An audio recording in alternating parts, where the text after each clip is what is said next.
মৰমৰ ছাত্ৰ ছাত্ৰীসকল, আজি আমি ফলনৰ সংযোজনৰ বিষয়ে আলোচনা কৰিম, যাক ইংৰাজীত কম্পোজিশ্যন অফ ফাংচনছ বোলা হয়।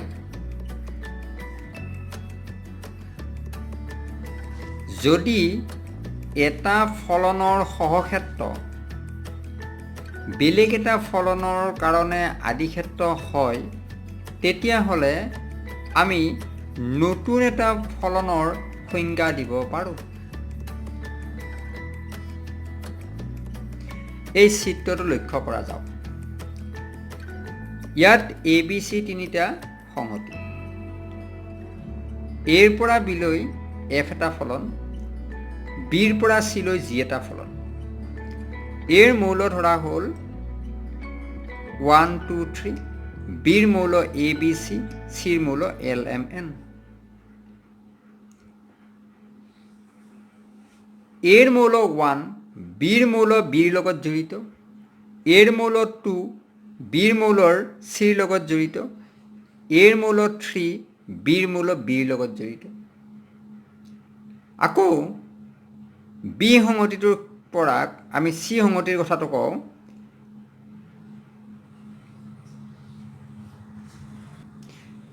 এ মৌলটো এলৰ লগত জড়িত, বি মৌলটো এনৰ লগত জড়িত, চি মৌলটো এমৰ লগত জড়িত। আমি এতিয়া কথা এটা অবজাৰ্ভ কৰোঁ।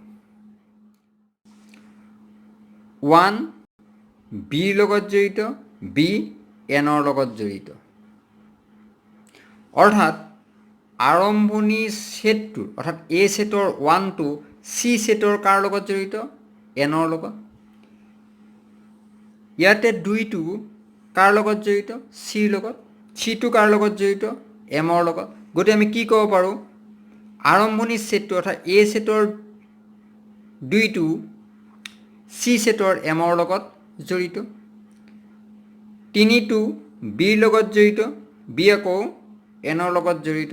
গতিকে এ ছেটৰ 3টো চি ছেটৰ এনৰ লগত জড়িত। গতিকে আমি এতিয়া এৰ পৰা চিলৈ এটা ফলন পাম, য'ত 1টো এনৰ লগত জড়িত, 2টো এমৰ লগত জড়িত, 3টো এনৰ লগত জড়িত। এই ফলনটোক আমি লিখোঁ এই ধৰণে, আৰু ইয়াক আমি GUF, G of F, G circle F বুলি যিকোনো ধৰণে ক'ব পাৰোঁ। GUF is a function from A to C,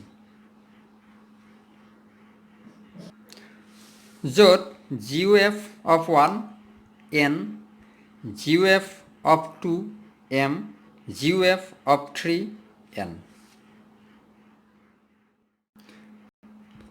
আমি এই চিত্ৰটোৰ পৰা কি বুজিব পাৰোঁ? F of 1 মানে B, F of 2 মানে C, F of 3 মানে B। এতিয়া চাওঁ, G of A মানে হ'ল L, G of B মানে হ'ল N, G of C মানে হ'ল M। এতিয়া G of F of 1 সমান G of B সমান N, G of F of 2 সমান GC সমান M, G of F of 3 সমান G of B সমান N। এতিয়া আমি কি দেখিলোঁ? GOF of 1 equal to G of F of 1 সমান N, GOF of 2 equal to G of F of 2 equal to M, GOF of 3 equal to G of F of 3 equal to N। আমি সংজ্ঞাটোলৈ আহোঁ। ধৰা হ'ল F এৰ পৰা বিলৈ আৰু G বিৰ পৰা চিলৈ দুটা ফলন। F আৰু Gৰ সংযোজনক এই চিম্বলটোৰে বুজোৱা হয় আৰু ইয়াৰ সংজ্ঞা এনেধৰণে দিয়া হয় জি অ' এফ বা জি চাৰ্কুল এফ বা জি অফ এফ যিয়ে নকওঁ ই এটা ফলন এৰ পৰা চিলৈ যাতে g o' f of x equal to g of f of x for all x belongs to A.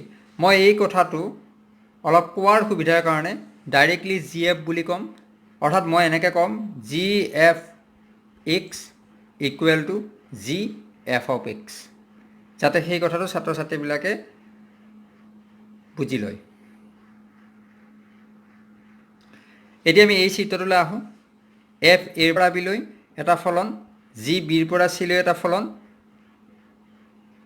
F সাপেক্ষে এক্সৰ ইমেজটো হ'ল এফ অফ এক্স আৰু জি সাপেক্ষে এফ এক্সৰ ইমেজটো হ'ল জি এফ অফ এক্স, আৰু সেইকাৰণে আমি এৰ পৰা চিলৈ যিটো ফলন তাক আমি জি অ' এফ টাইপত লিখোঁ, আমি এফ জি টাইপত নিলিখোঁ।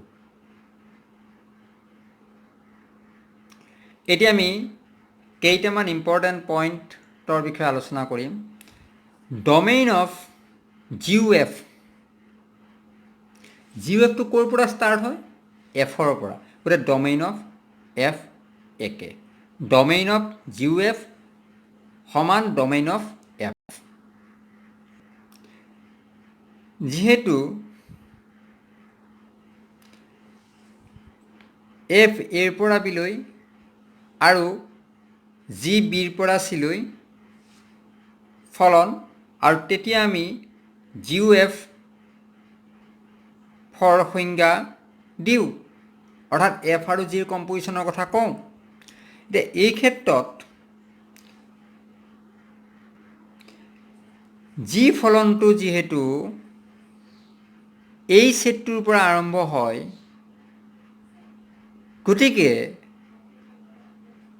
জি অ' এফ কেতিয়া এক্সিষ্ট হ'ব, অৰ্থাৎ আমি কেতিয়া জি অ' এফ ওলাব পাৰিম? যেতিয়া ৰেঞ্জ অফ এফ, এফৰ যিটো ৰেঞ্জ সেইটো জিৰ ডমেইনৰ ছাবছেট হ'ব লাগিব। গতিকে আমি লিখিব পাৰোঁ g o' f exist if range of f, প্ৰথম ফলনটোৰ ৰেঞ্জটো, ইমেজবিলাকৰ ছেটটো subset of domain of g. এই কথাটো হ'লেহে আমি এই বস্তুটো ওলাব পাৰিম, অৰ্থাৎ এফ আৰু জিৰ কম্পজিশ্যন কৰিব পাৰিম। এতিয়া ছাত্ৰ ছাত্ৰীসকলে ভাবি চাওক এইটো এফ অ' জি। এতিয়া এফ অ' জি ক'ত, এফ অ' জিৰ ক্ষেত্ৰত প্ৰথম ফলন কোনটো হ'ব? জি। গতিকে এই ক্ষেত্ৰত এইটো এক্সিষ্ট হ'ব কেতিয়া? Range of G subset of domain of F, কাৰণ এই ক্ষেত্ৰত এফ ফলনটো ক'ত হ'ব? 2 নম্বৰত, আৰু জি ফলনটো ক'ত হ'ব? 1 নম্বৰত। আৰু এইটোৰ ক্ষেত্ৰত কি হয়? এফ ফলনটো হয় 1 নম্বৰত, জি ফলনটো হয় 2 নম্বৰত, অৰ্থাৎ পিছত এই চিম্বলটোৰ পিছত যিটো আমি দেখা পাওঁ সেইটো আচলতে আৰম্ভণিৰ ফলন, আৰু যিটো প্ৰথমতে দেখা পাওঁ সেইটো আচলতে 2 নম্বৰৰ ফলন। যদি এফ অ' জি আৰু জি অ' এফ এক্সিষ্ট হয়, সাধাৰণতে এফ অ' জি আৰু জি অ' এফ সমান নহয়।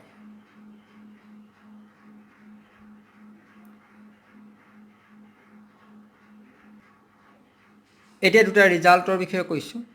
যদি এফ এৰ পৰা বিলৈ এটা ফলন আৰু জি বিৰ পৰা চিলৈ এটা ফলন, আৰু যদি ইহঁত একৈকী হয়, তেতিয়াহ'লে জি অ' এফ এৰ পৰা চিলৈও একৈকী হ'ব। যদি এফ এৰ পৰা বিলৈ আৰু জি বিৰ পৰা চিলৈ আচ্ছাদক হয়, তেতিয়াহ'লে জি অ' এফ এৰ পৰা চিলৈও আচ্ছাদক হ'ব। অতি সহজ ধৰণে এই প্ৰমাণকেইটা কৰিব পাৰি। কিতাপত এই প্ৰমাণকেইটা কৰি দিয়া আছে, গতিকে আমি প্ৰমাণকেইটা কৰি দিব খোজা নাই। এতিয়া কথা এটা হ'ল, GOF একৈকি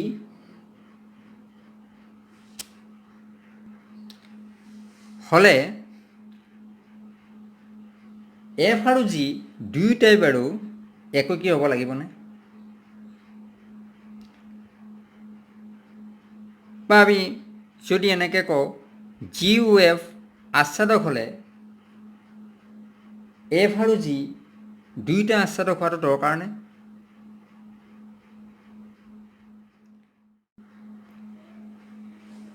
GOF একৈকি হ'লে F একৈকি, GOF আচ্ছাদক হ'লে G আচ্ছাদক।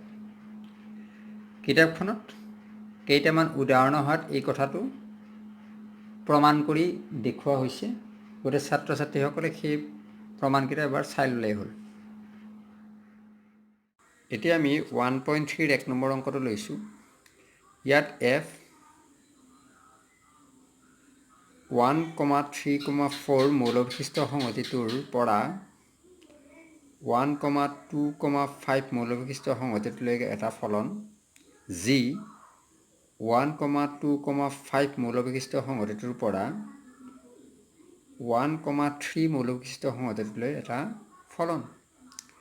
ইয়াত দিয়া আছে F অৰ্ডাৰ পেয়াৰ হিচাপে দিয়া আছে ফলনটো, order pair 1 2, order pair 3 5, order pair 4 1, আৰু G দিয়া আছে অৰ্ডাৰ পেয়াৰ হিচাপে order pair 1 3, order pair 2 3, order pair 5 1। এতিয়া আমি ওলাব লাগে GOF ওলাব লাগে। গতিকে আমি এটা ডায়েগ্ৰাম আঁকি চাওঁ। ডায়েগ্ৰামটো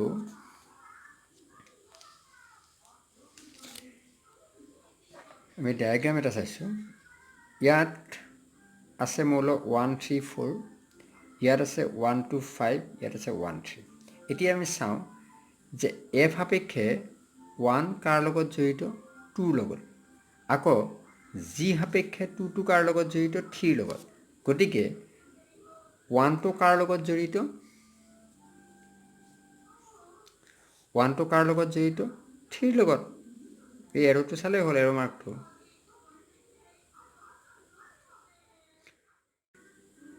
থ্ৰীটো কাৰ লগত জড়িত? 5ৰ লগত। 5টো কাৰ লগত জড়িত? 1ৰ লগত। গতিকে 3টো কাৰ লগত জড়িত হ'ব? 1ৰ লগত। হৈ গ'ল। 4টো কাৰ লগত জড়িত? 1ৰ লগত।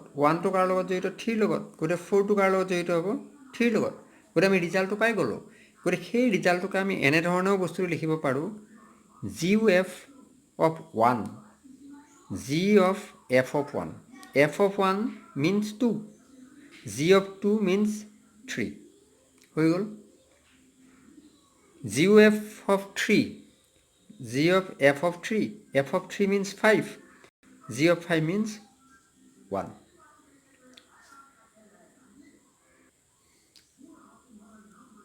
G of F of 4 equal to G of F of 4. F of 4 means what? 1. G of 1 means 3. গতিকে আমি GOF কি পালোঁ? অৰ্ডাৰ পেয়াৰ 1 3, 3 1 আৰু 4 3। এই অৰ্ডাৰ পেয়াৰকেইটা GOFত আছে।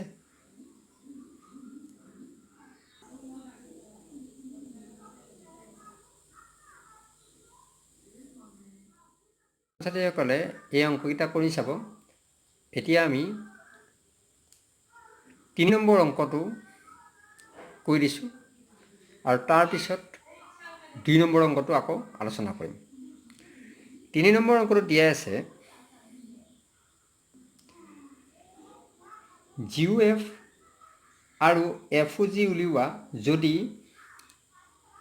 F of x equal to modulus of x আৰু G of x equal to modulus of 5x minus 2. 1 number অংকটো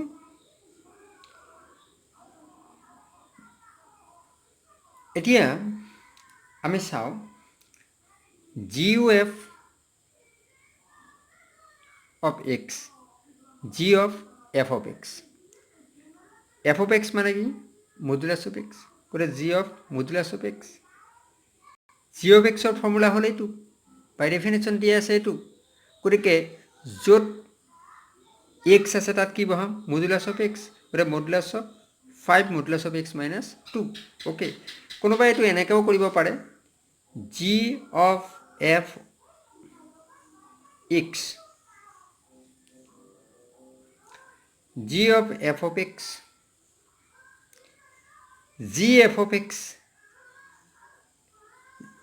gx এর ডেফিনেশন হল এইটো করে g f of x করে x এর ঠাইত f of x থাকিলে কি হ'ব modulus 5 f of x minus 2 আকৌ f of x মানে কি মডুলাস of x গোটে ৰিজাল্টটো পালো modulus 5 modulus of x minus 2 ঠিক আছে আইডিয়াৰ এইটো বাটো ধৰণে কৰিব পাৰে কোনো কথা নাই f of g x f of g of x g of x মানে কি মডুলাস 5x minus 2 করে f of modulus 5x minus 2 আকৌ f of x এর ফর্মুলা কি মডুলাস of x করে মডুলাস 5x minus 2 করে দুটা মডুলাসৰ কোনো মিনিং নাই কাৰণ ই নিজে এটা পজিটিভ নাম্বাৰ হৈ গ'ল গতিকে ৰিজাল্টটো পালো মডুলাস 5x minus 2 হেতুকে আমি এনেকেও কৰিব পাৰো f of g x f of gx modulus g of x কাৰণ f of x এর ফর্মুলাটো হল মডুলাস of x যেটো f of x এর ফর্মুলা দিয়া আছে মডুলাস of x গতিকে মডুলাস g of x এর ফর্মুলা কি দিয়া আছে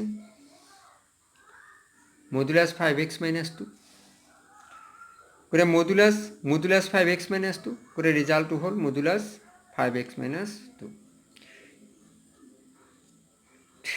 2 নম্বৰ অংকটো ছাত্ৰ ছাত্ৰীসকলে কৰি চাব এইটো বহুত সহজ অংক হয় মই এইটো যেনেকৈ কৰিছোঁ তেনেকৈ যিকোনো এটা নিয়মত আগবাঢ়িলে হ'ল এইটো বা এইটো এই ধৰণে বা এই ধৰণে কোনো কথা নাই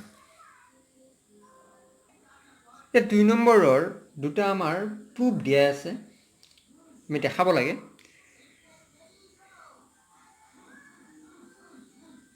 ইয়াত f আৰৰ পৰা আৰলৈকে এটা ফলন g আৰৰ পৰা আৰলৈকে এটা ফলন h আৰৰ পৰা আৰলৈকে এটা ফলন এতিয়া আমি দেখাব লাগে f plus g oh equal to foh plus goh অতি সহজ আমি কেনেকৈ আৰম্ভ কৰিম চাওঁ এতিয়া অংকটো কৰাৰ আগত আমি এটা বস্তু জনাটো দৰকাৰ লেফট হ্যান্ড আৰু ৰাইট হ্যান্ডৰ যেটা ৰিজাল্ট অৰ্থাৎ হিও দুটা আসলতে লেফট হ্যান্ড সাইড আৰু রাইট হ্যান্ড সাইড আসলতে কি ফাংশন গতিকে আমি জানিব লাগিব যে সেই ফাংশন কিটা কোৰ পৰা কলৈ গৈছে অৰ্থাৎ ডমেইন কি কো ডমেইন কি প্ৰথম ইম্পৰ্টেন্ট পইণ্টটো হৈছে সেইটো f plus g oh r from r কিহৰ আৰৰ পৰা আৰলৈকে কিয় হ'ল কাৰণ যেটো সেকেন্ড ফাংশন ইয়াত h এই দুটাকে যদি আমি এটা বুলি ধৰো এইটো কোৰ পৰা কলৈ হৈছে আৰৰ পৰা আৰলৈকে গতিকে গোটেইটো কোৰ পৰা হ'ব আৰৰ পৰা আৰলৈকে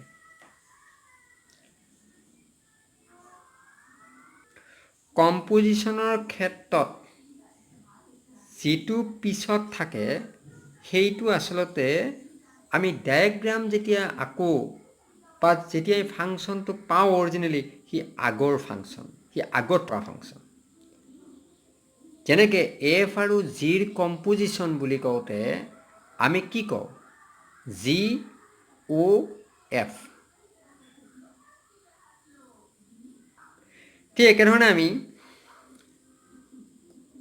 foh plus goh সেইটো ক'ৰ পৰা ক'ৰলৈ হ'ব আৰৰ পৰা আৰলৈকে কাৰণ এইটো আৰৰ পৰা আৰলৈকে এইটো আৰৰ পৰা আৰলৈকে হয় গতিকে আমি যিটো যোগফল হিচাপে যিটো ফলন পাম সি আৰৰ পৰা আৰলৈকে হ'ব এতিয়া এই প্ৰুফটোলৈকে আহোঁ for all x belongs to R ডমেইনৰ আমি এলিমেণ্ট এটা ল'ম a plus G o' h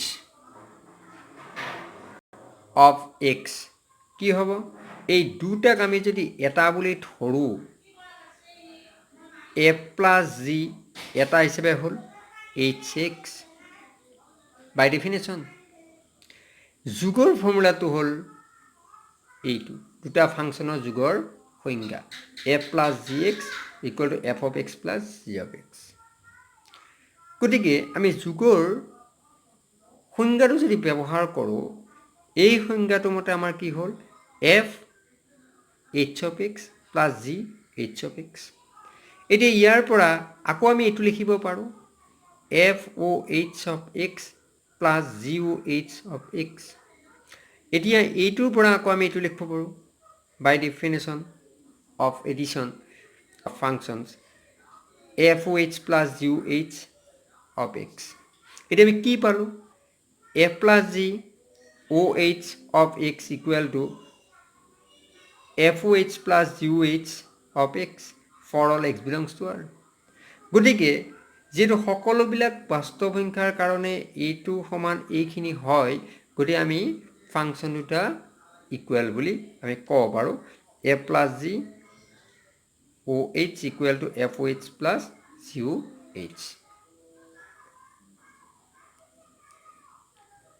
কিবা অসুবিধা যদি হয় বা কিবা যদি অসুবিধা হৈছে ছাত্ৰ ছাত্ৰীসকলে এইটো অতি সহজতে ঠিক কৰি লোৱাটো একো টান কাম নহয় 2 নম্বৰটো পূৰণৰ কাৰণে দিয়া আছে ফলনৰ প্ৰডাক্টৰ ওপৰত f G o' h equal to আমি দেখাব লাগে f o' H into G o' h ঠিক একেধৰণে আমি ফাংচনটো ক'ৰ পৰা ক'লৈ পাওঁ লেফ্টৰ ফাংচন আৰু ৰাইটৰ ফাংচনটো এবাৰ চাওঁ গতিকে আমি ক'ব পাৰোঁ এফ জি অ' এইচ ফাংচনটো আৰৰ পৰা আৰলৈকে হ'ব f o' H into G o' h ফলনটো ক'ৰ পৰা হ'ব আৰৰ পৰা আৰলৈকে হ'ব for all x belongs to R f G o' H of x এই দুটাক আমি যদি এটা বুলি ধৰোঁ এফ জি এইচ এক্স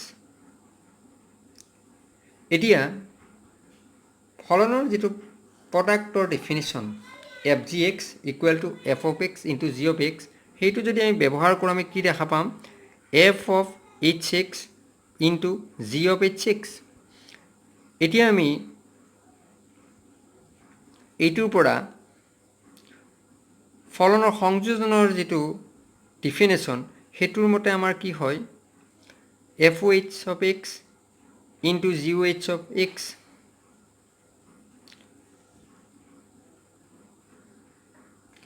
এতিয়া আমি এইটোৰ পৰা এইটো পাম F o' H into G o' H of X by definition of product